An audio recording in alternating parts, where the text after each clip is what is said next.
শ্রেণী বিভাগ, শিল্পের কি শ্রেণী বিভাগ, একটু মনোযোগ দিয়ে সবাইকে দেখতে হবে। দেখো শিল্পের শ্রেণী বিভাগ, বাংলাদেশে সর্বপ্রথম শিল্পনীতি প্রণয়ন করা হয় 1973 সালে। তাহলে আমরা দেশ স্বাধীন করি 1971-এ।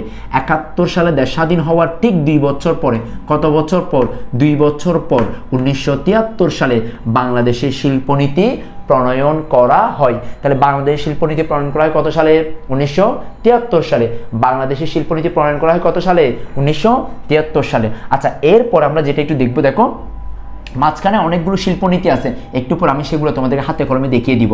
এখন এরপর দেখো শিল্পনীতি 2005 অনুসারে শিল্পকে 4 ভাগে ভাগ করা হয়। আবার শিল্পনীতি 2010 অনুসারে শিল্পকে 9 ভাগে ভাগ করা হয়। শিল্পনীতি 2016 অনুসারে শিল্পকে 12 ভাগে ভাগ করা হয়। তাহলে দেখো 2005 অনুসারে 4 ভাগে, 10 অনুসারে 9 ভাগে, 16 অনুসারে 12 ভাগে। একটু আমার সাথে মুখে মুখে বলো তো।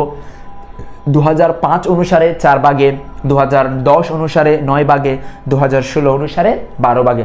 2005 অনুসারে 4 ভাগে, 2010 অনুসারে 9 ভাগে, 2016 অনুসারে 12 ভাগে শিল্পকে কি করা হয়? ভাগ করা হয়। আশা করি তোমরা বিষয়টা সহজে বুঝতে পেরেছো। এখন আমি যে বিষয়টা তোমাদেরকে দেখিয়ে দিব সেটা একদম সিম্পলি সহজভাবে তোমরা পরীক্ষার খাতায় লিখতে পারবা। তবে আমি একটু তোমাদেরকে বলি যে বাংলাদেশের শিল্পনীতি, যতগুলো শিল্পনীতি আছে এর মধ্য থেকে আমাকে যেই 3টা শিল্পনীতি অবশ্যই জানতে হবে। একটা হচ্ছে 2005, একটা হচ্ছে 2010, একটা হচ্ছে 2016। তার মানে দেখো 2005 এটা কিন্তু অনেক পুরাতন। আমাকে আমাদের বইয়ের যে সিলেবাস, সেই সিলেবাসের মধ্যে 2010 জানতে হবে শিল্পনীতি, জানতে হবে 2016। এই দুইটা জানলেই তোমার পরিপূর্ণ আলোচনা হয়ে যাবে। তার মানে এটা আমাদের কম গুরুত্বপূর্ণ, এটা লাগবেই না, এটা বাদ, এটা লাগবে না। এখানে কি আছে তারপর 4টা জেনে নাও। এটা হচ্ছে বৃহৎ শিল্প, মাঝারি শিল্প, ক্ষুদ্র, কুটির। এই 4টা হচ্ছে 2005 অনুসারে, কিন্তু আমার এটা লাগবে না, সেই জন্য আমি এটা কেটে দিলাম। এটা ক্রস, এটা আমার লাগবে না, কিন্তু 4 ভাগে সেটা জানলে হবে। এগুলোর তোমার সবগুলো তোমাকে জানতে হবে। এই যে শিল্পনীতি 2010 অনুসারে 9 ভাগে, 16 অনুসারে 12 ভাগে। এখানে কি কি জানতে হবে একটু আমি তোমাদেরকে বলি। 1 নাম্বার কাজ, প্রথম কাজ, ডেফিনেশন জানতে হবে। কাকে বলে? কাকে বলে ডেফিনেশন জানতে হবে। 2 নাম্বার কাজ, এটা হচ্ছে 1 নাম্বার কাজ হচ্ছে কাকে বলে। 2 নাম্বার কাজ হচ্ছে এগুলোর সমস্যা জানতে হবে। মানে যেমন কুটির শিল্পের সমস্যা, মাঝারি শিল্পের সমস্যা, ক্ষুদ্র শিল্পের সমস্যাগুলো জানতে হবে। 3 নাম্বার কাজ, সমস্যা জানলে হবে না, জানতে হবে সেটার সমাধান। কি জানতে হবে? সমস্যা সমাধান জানতে হবে। তার মানে কাকে বলে জানবো, সমস্যা জানবো, সমাধান জানবো। কাকে বলে জানবো, সমস্যা জানবো, সমাধান জানবো। এই বিষয়গুলো জানা মানে এই অধ্যায়ের পরিপূর্ণ আলোচনা তোমার শেষ। আশা করছি তোমরা সহজেই মনে রাখতে পারবা। সো আমি একটু এখনই শিল্পনীতিগুলো তোমার সামনে তুলে ধরবো, যাতে আমার সামনে এখনই মুখস্থ করতে পারো। দেখো এখানে 1 থেকে 5 পর্যন্ত এক নজরে একই রকম। দেখো 1 থেকে 5, আবার 6 থেকে 9 একই রকম। তার মানে দেখো প্রথম 4টা আমরা একটু দেখি তো। প্রথম একটু সবাই আমার সাথে বলো। 1 নাম্বার এই বৃহৎ শিল্প।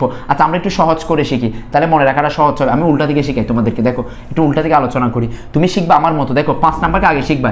এই যে 5 নাম্বার, প্রথম হচ্ছে কুটির শিল্প, এরপরে হচ্ছে অতি ক্ষুদ্র শিল্প, এরপর হচ্ছে ক্ষুদ্র শিল্প, এরপর হচ্ছে মাঝারি শিল্প, এরপর হচ্ছে বৃহৎ শিল্প। এই 5টা একসাথে। দেখো তাহলে একটু আমার সাথে বলো তো। কুটির শিল্প, অতি ক্ষুদ্র, ক্ষুদ্র, মাঝারি, বৃহৎ। আরেকবার একটু আমার সাথে বলো তো। কুটির, অতি ক্ষুদ্র, ক্ষুদ্র, মাঝারি, বৃহৎ। কুটির, অতি ক্ষুদ্র, ক্ষুদ্র, মাঝারি, বৃহৎ। তাহলে 5টা আমার শেষ। এরপর দেখো বাকি 4টা। এই 4টার মধ্যে কিভাবে দেখো, একটা হচ্ছে হাইটেক, এরপর হচ্ছে অগ্রাধিকার, আর সংরক্ষিত, নিয়ন্ত্রিত। তাহলে হাইটেক, অগ্রাধিকার, সংরক্ষিত, নিয়ন্ত্রিত। তাহলে একটু দেখো হাইটেক, অগ্রাধিকার, সংরক্ষিত, নিয়ন্ত্রিত। হাইটেক, অগ্রাধিকার, সংরক্ষিত, নিয়ন্ত্রিত। হাইটেক, অগ্রাধিকার, সংরক্ষিত, নিয়ন্ত্রিত।